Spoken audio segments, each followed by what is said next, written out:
Hey, everybody. Welcome to Stages Podcast. This is the podcast that bridges the generational gap between baby boomers and millennials.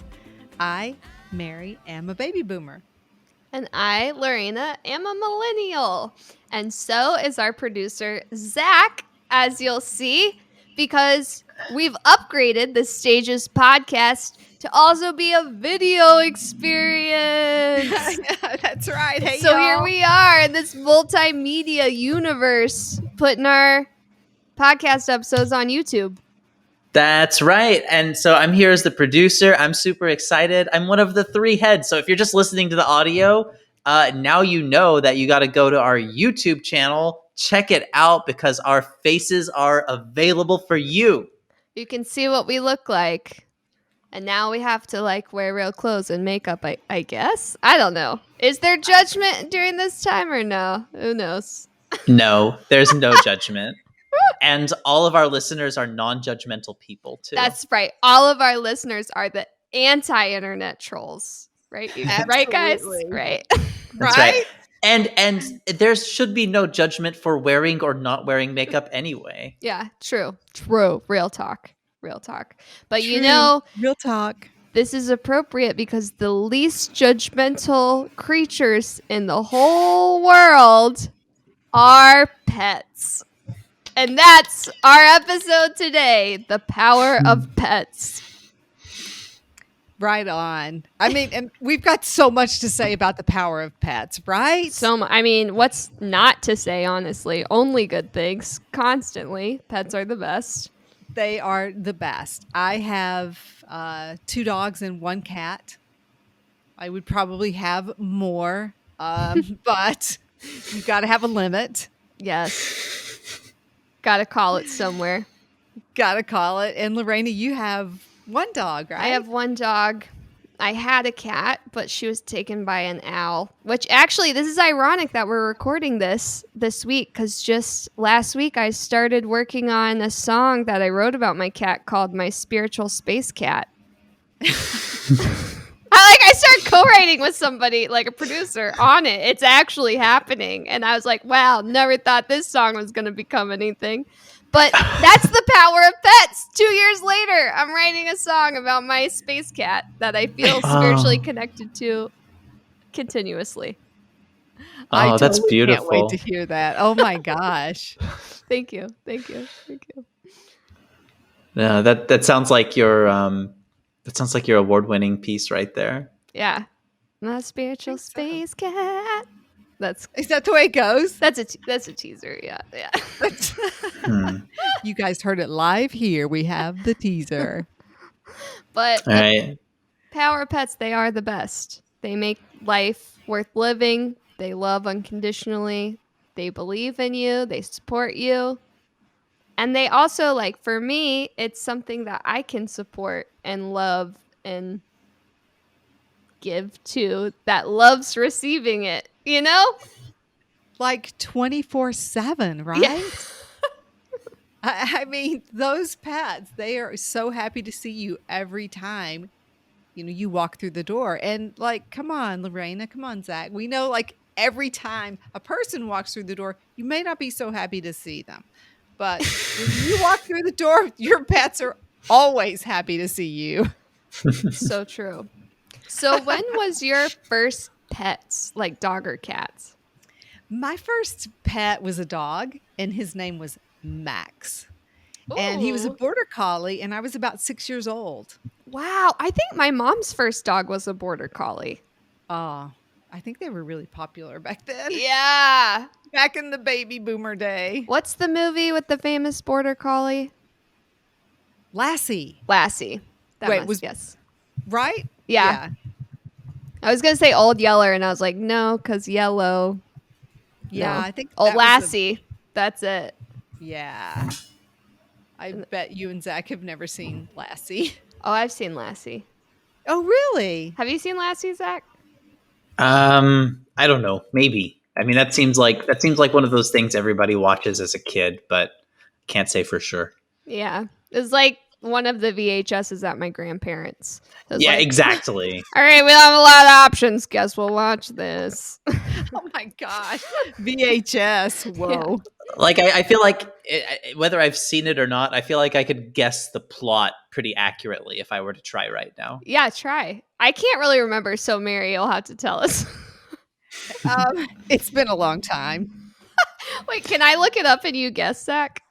Sure. So yeah, I'm just totally guessing here. So probably there's a family, like a suburban, you know, upper middle class white family with a kid. They move somewhere new, and like the kid's really lonely, and they get a dog, and then the dog is Lassie, and at first there's like some about it, but then kid loves Lassie, and Lassie's the best dog in the world, and there's some montages of them playing together, doing fun things, and then all is well until Lassie gets lost, and maybe it's like dog nappers or something like that, or maybe Lassie just loses her way, and then there's this big chase scene where they have to find Lassie and get Lassie back, and then there's the emotional reunion at the end, and maybe it ends with Lassie having puppies.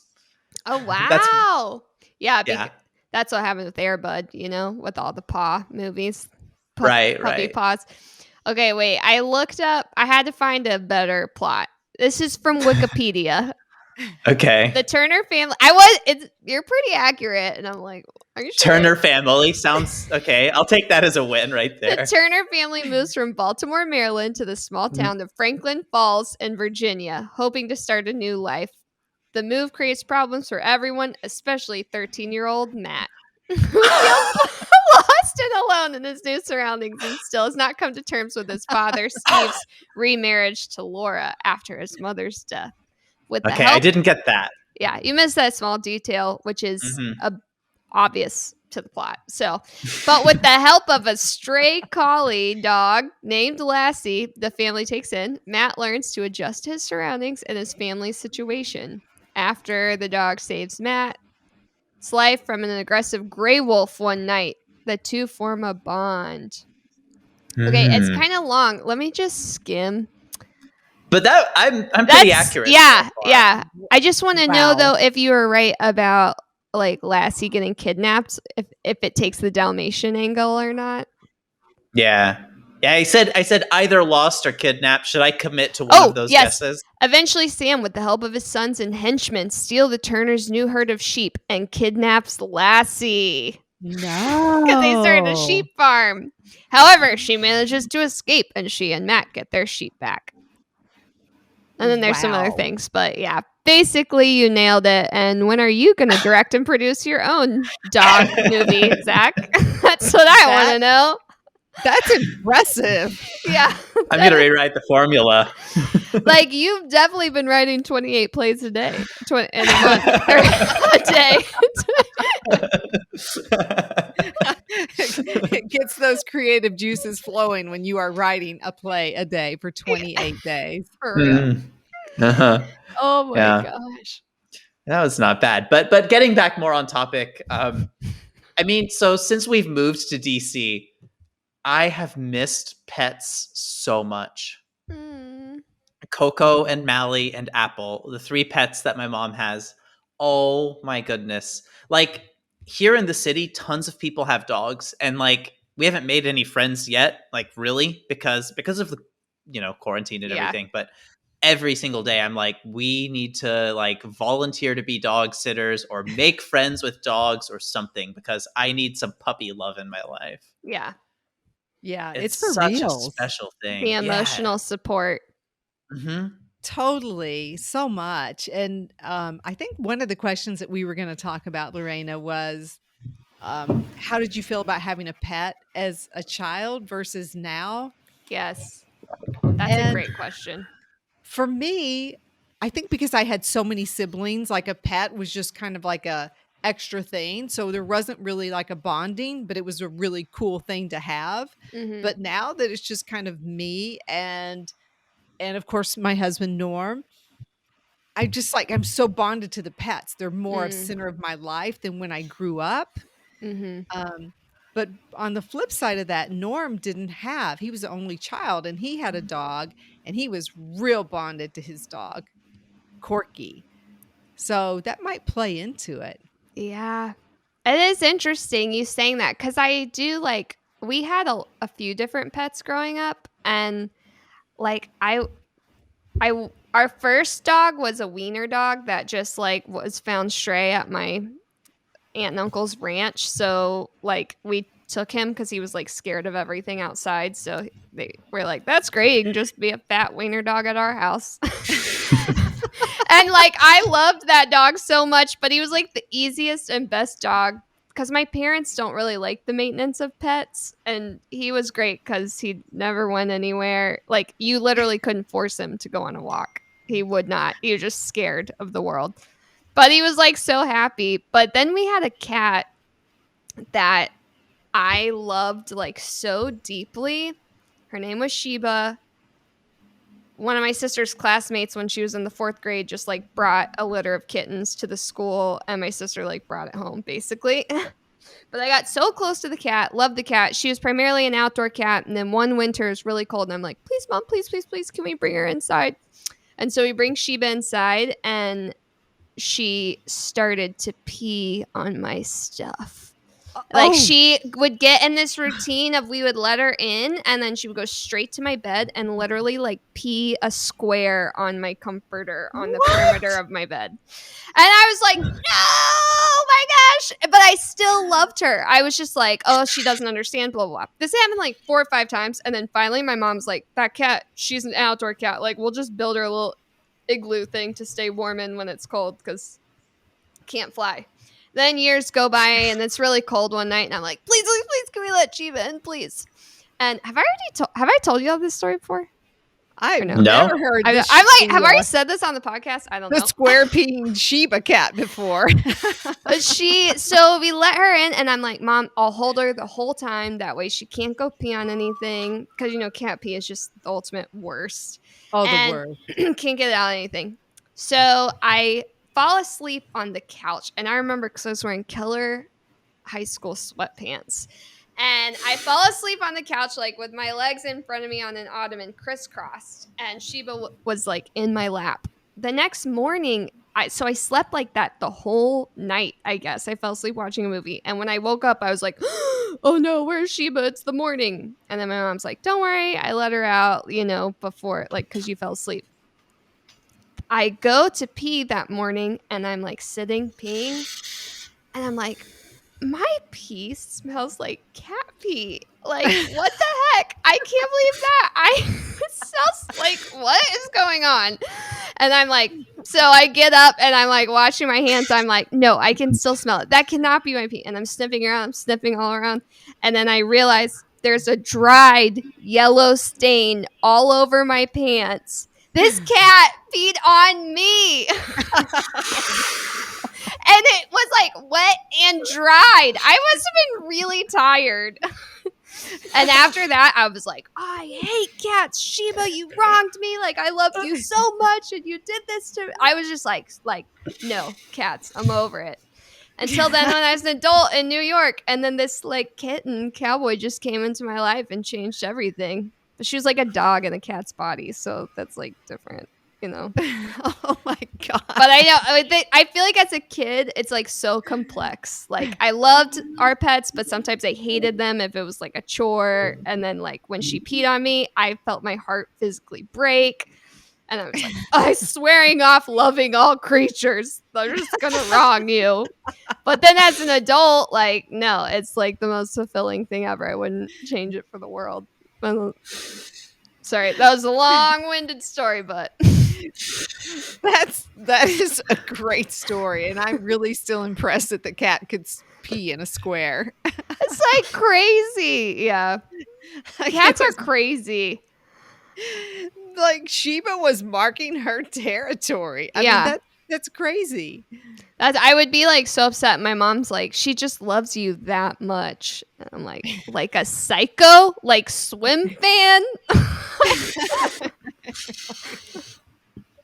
Like, that's a little intense. Yeah. But your cats now, are they pretty chill? Oh, my cat now? Yeah, Apple, she's, like, Yeah. so chill, I actually think she's, like, part sloth, she's so chill. Apple's a very unusual cat. She is. Very unusual. She's just like Yeah. chilling and grilling all the time. Yeah, I mean, she's old, she's probably about 10 years old, and, she moves at a very slow pace, Mm. that's, hence, like, sloth, and, she doesn't jump on anything, I don't even know if she can jump, honestly, Yeah. uh, she she doesn't even really run, every now and then you'll see her run, and it's, like, the funniest thing ever. Maybe we'll do a video of Apple once because it's just too much. Just a little cat vid. A Yeah, little a little cat little vid. podcast cat vid promo. Maybe for the actually, you sent me a great Apple video today of her kind of like rolling around outside. Maybe I'll edit that in right Yeah. here for the video version. So Oh, just a little yeah, more incentive for y'all who are listening on Apple iTunes or whatever to jump over to our YouTube page. Gotta absolutely. see the cat vids. You gotta see, there's nothing better than cat vids, guys. Just when you thought Stages podcast couldn't be more entertaining, now we've got cat vids. Yeah, we're basically the pinnacle of entertainment at this point. So But Apple, I want to share a little story too. When we were living at your house for a year, the thing with Coco and Mally as the dogs is right away, it's like they love you. They're your best friends in the world. And that's wonderful. And that never changes. But with Apple, there was a journey. And mm, that's what was so cool about it. Because Apple, I guess y'all got her and she had y'all got her from a Yeah. shelter, right? Like she'd Yeah, been I on got the her from street. PetSmart, and she was yeah, it was like one of that That's where she's just decrepit cat. so she has a like I mean, this cat has some PTSD. She's got some traumas. She is not quick to trust. mm, But over the course of the year that we were there, like within the last like 3 months or so, she would start to come in to mine and Nurtouch's room at night. Like this was wonderful because if you'd asked me before, I would have been like, yeah, Apple's there, but I never really see her. But she started changing and she started trusting us. And we developed this routine where she would come in and she would jump on the bed. She could jump that much at least. And we would pet her and rub her and she would purr like crazy and I would hold her in my arms and she would stay there for like an hour and it was the most incredible thing to watch her like learn to love and trust. Like if there's nothing else I learned in that year, it was like how to connect with an animal. yeah. That's such a good Yeah. it's a really good point about cats. Like dogs is pretty straightforward. Like when I got Oakley, my current dog, she was like my little baby from the get-go, my best friend, whatever, Right. from day one. But with Cowboy and with Sheba, our cat that lived to be 19, there's so many layers and journey and like it is such a journey and maybe it's because they have 9 lives, so it's like you're going Ooh. through their 9 phases of existence. Like I Wow. don't know. Like Sheba definitely beat death a full 9 times. She did crazy stuff. She would get in fights with like rabid raccoons, and we'd be like, "This is it. This is." And then the next day, she'd just be like hobbling, but still like, I took care of it. Like no big deal, Like I don't. But the journey is so you like Apple found you, and you found her. It's just like a soulful connection.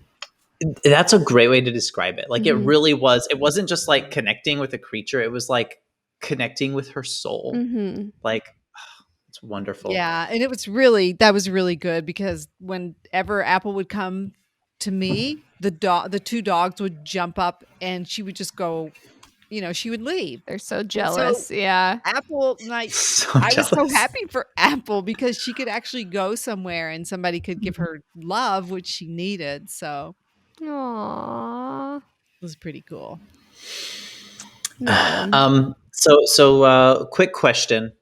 the endless, the debate as old as time: cats or dogs. If you had to pick, Lorena. For me, horses. Really? Yeah. Yeah. Spoken like a true Texan girl. Yeehaw. Yeah. All right. Wow. Who's next? All right, Mare Killer. I would definitely go, wow, that's a tough one. Cats and dog. I love them both for different reasons. Like dogs are so lovable and fun and you can walk them, but cats are like so easy. You can like leave and it's not like you have to rush home to walk them, you know? So I like the freedom of a cat, but I think I would definitely pick dogs. Cool. What Yeah, about and you, I guess Zach? it's I asked the question and I'm like, you have to answer, but it really is too difficult. Depends on where you are in your life. I mean, for us right now, if we were to get an animal, it would be a cat just because it's lower maintenance. But long term, the love of a dog, that's can't be replicated somewhere else. Okay, wait. I want to add another layer. What if like the world was ending and it was your like survival companion? Dog for sure. Dog, yeah. But I mean, Yeah. saying that, it could be any cat, like a tiger. Oh, it can be a tiger? It could be like wolf dog, could be a tiger, or like it could be any variation of the family of cats and dogs. Oh, wow. Oh, I mean, I guess a wolf would be kind of cool. A wolf would be so cool, Yeah. right? Yeah. I mean, if we can pick like anything. Yeah. And it's going to be like loving and loyal to me, but then like also protect me because the world is ending. Not saber-toothed tiger? I would go with a lion. Yes. The male lion, the big mane. Oh, Everything. that's very you. That's Totally. very Mary energy. Right? You're like holding it down with the giant lion, just like there. I'm just like envisioning, the end of the world, like a muddled city and everything, and there's Mary there on that lion. On the lion. King and queen. Holding on to his mane. Yeah. We got this. We're going. We're rolling. All right. Well, so everyone who's watching, like, help us out. Here's how the whole YouTube algorithm works. You got to comment, y'all. You got to like, you got to comment. I know you're tired of hearing everyone say that, but it's important because it helps the podcast get found. So here's my prompt to you all for your comment. What animal, if the world was ending and like there was some sort of apocalypse and you could have any animal, cat-like or dog-like, what would it be and why? Ooh. Write it in the comment below. Let us know. Yes. Dang, I can't wait to read on. those answers. I can't wait. Well, thank y'all for joining for another episode of Stages, talking about the power of pets and how their energy helps us make it through every day of life. I'm Lorena. Right, and I'm Mary, and we will see you next week on Stages.